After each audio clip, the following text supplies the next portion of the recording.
975년 고려의 광종이 세상을 떠났다. 그의 뒤를 이어 왕이 된 이는 그의 아들 경종, 왕주. 그러나 경종이 왕좌에 오르는 순간 고려의 분위기는 완전히 바뀌었다. 광종은 피해 숙청과 개혁으로 강력한 왕권을 구축했지만 그에 대한 반발도 엄청났다. 귀족과 호족들은 그에게 등을 돌렸고 광종의 강한 왕권을 되돌리려는 움직임이 거세졌다. 왕권이 너무 강하면 나라가 흔들린다. 이제 다시 호족들의 시대를 열어야 한다. 광종이 세운 기반을 유지하는가? 아니면 새로운 길을 가는가? 경종은 이 선택 앞에서 흔들리고 있었다. 광종의 그늘 속에서 경종은 왕이 되었지만 그는 광종처럼 강한 왕이 아니었다. 나는 아버지가 아니다. 나는 아버지처럼 나라를 피로 물들이지 않을 것이다. 경종은 강한 왕권을 유지하는 대신 귀족들과 호족들에게 다시 권력을 돌려주려 했다. 그렇게 그는 전제 정치를 완화하고 기존 귀족 세력과 타협하는 길을 선택했다. 하지만 그것이 정말 현명한 선택이었을까? 광종이 시행했던 개혁 중에는 귀족들에게 불리한 정책들이 많았다.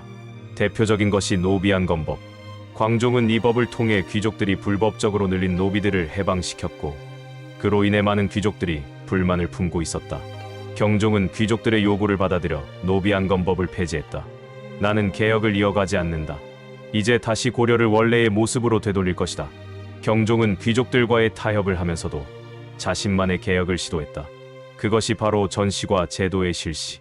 모든 관리들에게 공정하게 토지를 나누어 준다면 고려는 더욱 강한 나라가 될 것이다. 전시관은 관료들에게 토지를 나누어 주는 제도였으며 이후 고려의 경제 기반을 만들게 된다. 경종의 이 결정은 고려의 경제 정책에서 중요한 전환점이 되었지만 그가 직접 이 제도를 다듬을 시간은 없었다. 그가 생각했던 개혁은 그의 후대 왕들에 의해 이어지게 된다. 경종은 귀족들과 타협을 선택했지만 그렇다고 해서 그들이 완전히 그를 지지한 것은 아니었다. 왕은 약했고 귀족들은 다시 힘을 키우고 있었다.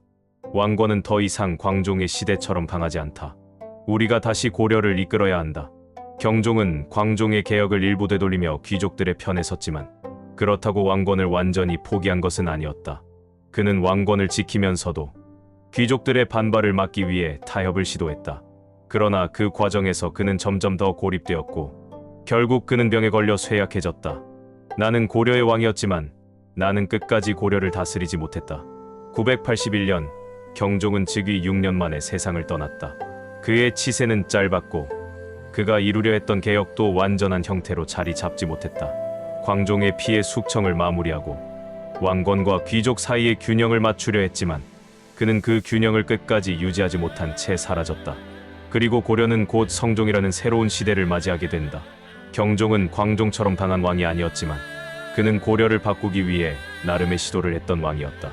그가 실행한 전시과 제도는 이후 고려의 경제 기반이 되었고 그가 선택했던 타협의 방식은 고려가 점차 귀족 중심의 체제로 흘러가는 계기가 되었다. 경종은 강한 왕이 아니었다. 그러나 그는 고려를 원래의 질서로 되돌리려 했던 왕이었다. 그의 짧은 치세는 고려의 정치적 실험이었고 그 실험은 이후 고려 왕들에게 중요한 교훈이 되었다. 다음 이야기 유교 정치로 고려를 다시 세운 왕, 성종.